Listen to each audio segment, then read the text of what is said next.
మా latest videos కోసం మా ఈ తెలుగు న్యూస్ ఛానల్ సబ్స్క్రైబ్ చేసి గంట సింబల్ యాక్టివేట్ చేసుకోండి. రేపు శ్రావణ సోమవారం సాయంత్రం పూట ఇవి వేసి దీపం పెడితే కటిక పేదవాడైన కుబేరుడుగా మారతాడని పండితులు చెప్తూ ఉన్నారు.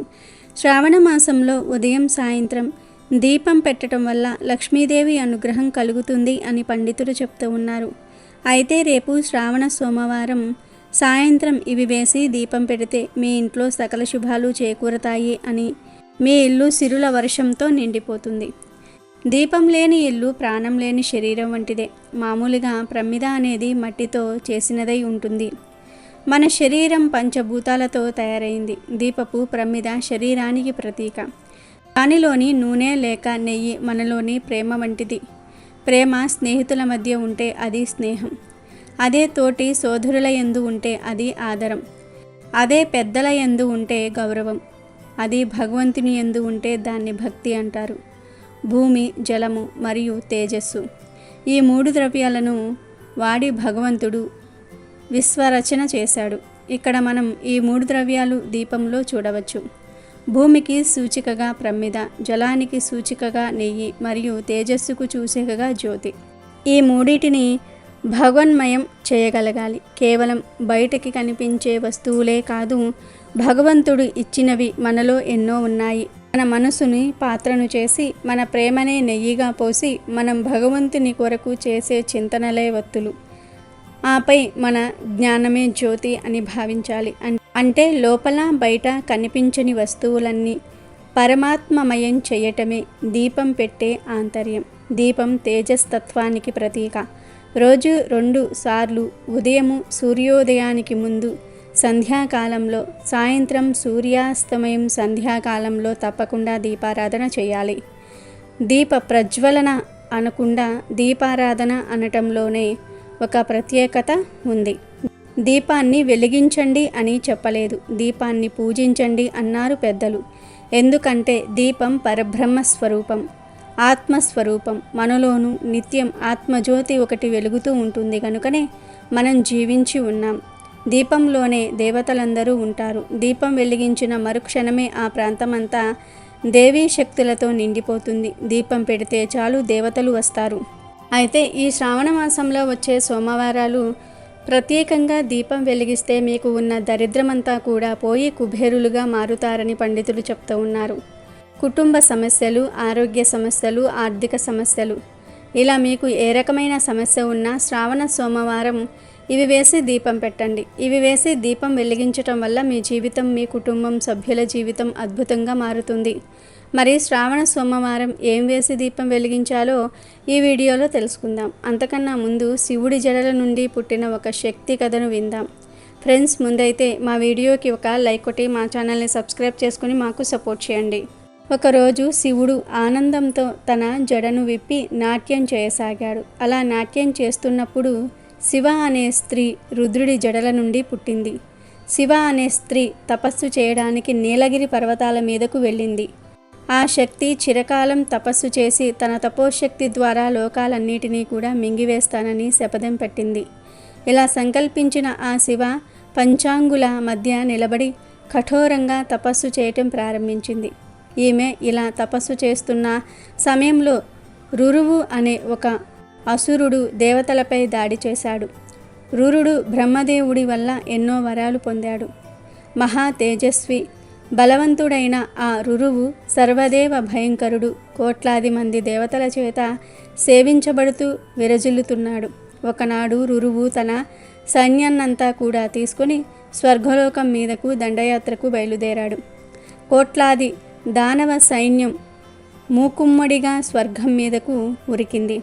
దేవదానవుల మధ్య యుద్ధం ప్రారంభమైంది.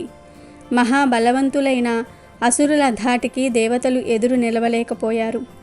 అదే అదునుగా రురువు సైన్యం దేవతల్ని తరిమికొట్టి వారి లోకాలన్నిటినీ కూడా ఆక్రమించాయి.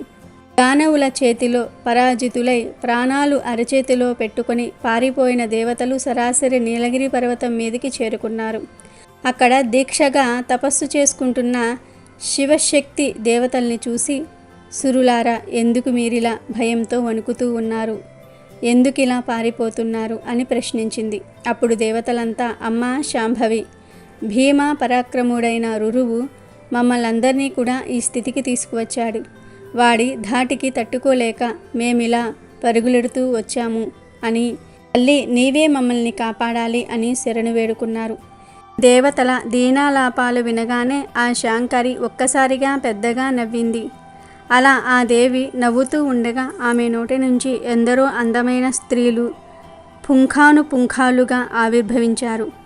వారంతా పాశము, అంకుశము, శూలము లాంటి దివ్య ఆయుధాల్ని ధరించారు.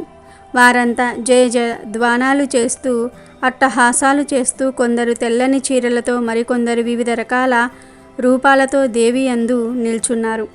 వారందరినీ చూసి దేవతలారా మీరేం భయపడకండి, మీరంతా నా శక్తి సైన్యం, వీరికి యుద్ధంలో తిరుగులేదు, ఎలాంటి వారినైనా అవలీలగా సంహరించగల వీరునులు వీరు అని చెప్పింది. దేవి మాటలు విన్న దేవతలకు ధైర్యం వచ్చింది. అంతలో దేవతల్ని తరుముకుతూ రురువు అతడి సైన్యం అక్కడికి వచ్చారు. ఒక్కసారిగా కోట్ల కొద్దీ ఉన్న ఆ శక్తి సైన్యాన్ని చూసి ఆశ్చర్యపోయారు. రాక్షసుల సైన్యం ఆశ్చర్యంలో ఉండగానే శక్తి సైన్యం వారి మీదకి విరుచుకుపడింది. దొరికిన వారిని దొరికినట్లుగా పట్టుకుని దారుణంగా వధించసాగింది. దేవి సైన్యం పరాక్రమాన్ని దానవులు తట్టుకోలేకపోయారు. కొద్దిసేపట్లోనే రురువు తప్ప అతడి సైన్యమంతా కూడా నశించిపోయారు. తన సైన్యమంతా కుప్పకూలటం చూసి రురువు తాపసీ విద్యను దేవతల మీద ప్రయోగించాడు. దానితో అంతా అంధకార బంధరమయ్యింది. అది గమనించిన దేవి తన దివ్యాయుధంతో రురువుని ఖండించింది. ఆ దెబ్బకు రురువు ప్రయోగించిన తాపసీ విద్య తొలగిపోయింది. దేవి ముందు తన ఆటలు సాగవని గ్రహించాడు రురువు. వెంటనే యుద్ధరంగం నుండి పారిపోయి పాతాళానికి చేరుకున్నాడు. దేవి కూడా అతడి కన్నా ముందే పాతాళానికి చేరుకుని అక్కడికొచ్చిన రురువు తలపై బాది అతడి చర్మాన్ని చీల్చి పాతాళం నుంచి పైకి వచ్చి పుష్కర పర్వతం మీద నిలిచింది. ఆ విధంగా రురువుని సంహరించిన దేవి ప్రశాంతంగా తిరిగి తన తపస్సు చేసుకోవడానికి ప్రయాణమయ్యింది. దేవతలంతా దేవి చేసిన మహోపకారానికి ఎంతో సంతోషించి ఆమెను పరిపరి విధాలుగా స్తుతించారు. తన జటాజూటం నుంచి ఆవిర్భవించిన శివశక్తి శివదత్తి ఇంతటి ఘనకార్యం చేసిందని తెలుసుకున్న పరమేశ్వరుడు అక్కడికి వచ్చి ఎంతో దివ్యంగా శివ దూతను స్తుతించాడు. దీనినే శివదూతి స్తుతి అంటారు. ఈ విధంగా శివదూతి దేవిని జయ జయ ధ్వానాలతో శివుడు స్తుతించగా దేవి ఎంతో సంతోషించింది. పరమేశ నీ మనసులో ఏముందో కోరుకో అని అడిగింది. అప్పుడు శివుడు ఆమెతో ఇలా అన్నాడు, దేవి నేను చేసిన ఈ దివ్య స్తోత్రాన్ని ఫలశ్రుతితో సహా ఎవడైతే శ్రద్ధగా పఠిస్తాడో వాడికి నీవు దిక్కేయి కాపాడు, వాడు కోరిన వరాల్ని ప్రసాదించు. ఎవరు ఈ పుష్కరంలో ఉన్న పర్వతాన్ని ఎక్కి భక్తితో నిన్ను పూజిస్తాడో వాడు పుత్ర పౌత్రాభివృద్ధి పశు సమృద్ధి పొందుగాక. నీ నుంచి వచ్చిన ఈ దివ్య అస్తవాన్ని భక్తి శ్రద్ధలతో విన్నవాడు సకల పాపాల నుంచి విముక్తుడై ముక్తిని పొందుగాక. నవమి, అష్టమి, చతుర్దశి తిథుల్లో ఉపవాసం ఉండి ఈ దివ్య స్తోత్రాన్ని పారాయణ చేసినవాడు సకల పాపాల నుంచి విముక్తుడై మోక్షాన్ని పొందుతాడు. దేవి పవిత్రమైన పుష్కర తీర్థంలో స్నానం చేసి ఈ స్తోత్రాన్ని పఠిస్తే నీ అనుగ్రహంతో అతడు బ్రహ్మలోక ప్రాప్తిని పొందాలి. ఈ స్తుతి ఎవరి ఇంట్లో వ్రాయబడి పూజింపబడుతుందో ఆ ఇంట చోర, అగ్ని భయాలుండవు. పుస్తకంలో ఉన్న ఈ స్తుతిని పారాయణ చేసిన వాడు సర్వజ్ఞులు చేసినట్లే చరాచర జగత్తుని సేవించినట్టే అవ్వాలి. బహుపుత్ర ధనాభివృద్ధి స్తోత్ర పారాయణ చేసిన వారికి లభించాలి. అదే నేను కోరే వరం దేవి అని అన్నాడు పరమేశ్వరుడు. పరమేశ జనహితం కోసం నీవీ కోరిక కోరావు, తదాస్తు, నీవు అనుకున్నట్టే జరుగుగాక అని పలికి అంతర్ధానమయ్యింది దేవి. ఇక వీడియోలోకి వస్తే రేపు శ్రావణ సోమవారం సాయంత్రం ఇప్పుడు మనం చెప్పుకున్న విధంగా దీపం వెలిగిస్తే సకల శుభాలు కలుగుతాయి. మీరు పడుతున్న బాధల నుండి విముక్తి కలుగుతుంది. నరదృష్టి వంటివి కూడా తొలగిపోతాయి. మీ ఇంట్లో అన్ని శుభాలే జరుగుతాయి. రేపు శ్రావణ సోమవారం సాయంత్రం 5 నుండి 7 గంటల మధ్యలో ఈ దీపం వెలిగించాలి.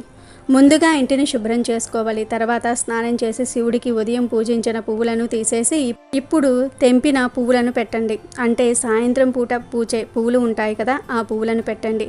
ఇప్పుడు ఒక ప్రమిదను తీసుకోవాలి. ఆ ప్రమిదను శుభ్రంగా తుడిచి పసుపు కుంకుమలతో 5 బొట్లు పెట్టాలి. ఆ ప్రమిదను ఒక ప్లేట్లో వేయాలి. ఇప్పుడు మనం ఇంకొక ప్లేట్ను కూడా తీసుకుని అందులో కొంచెం పసుపు కొంచెం కుంకుమను వేయండి. విడివిడిగా వేయాలి. అందులో నెయ్యి కానీ నూనె కానీ వేసి పేస్ట్ లాగా కలపాలి. అంటే పసుపు పేస్టును వేరుగా, కుంకుమ పేస్ట్ను వేరుగా కలపాలి.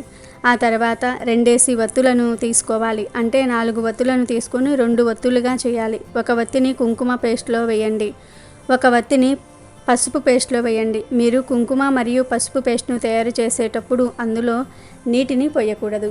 కేవలం నెయ్యి కానీ నూనె కానీ వేసి పేస్ట్ లాగా కలుపుకోవాలి. కొంచెం సేపు ఆ వత్తులు కుంకుమ మరియు పసుపు పేస్ట్లోనే ఉంచండి. ఇప్పుడు బొట్లు పెట్టి రెడీ చేసుకున్న ప్రమిద ఉంది కదా, అందులో కూడా నూనె లేదా నెయ్యి వేయండి. ఇప్పుడు కుంకుమలో ఉంచిన వత్తిని తీసి ఆ ప్రమిదలో వేయండి. ఆ తర్వాత పసుపులో ఉంచిన వత్తిని తీసి ప్రమిదలో వేయండి.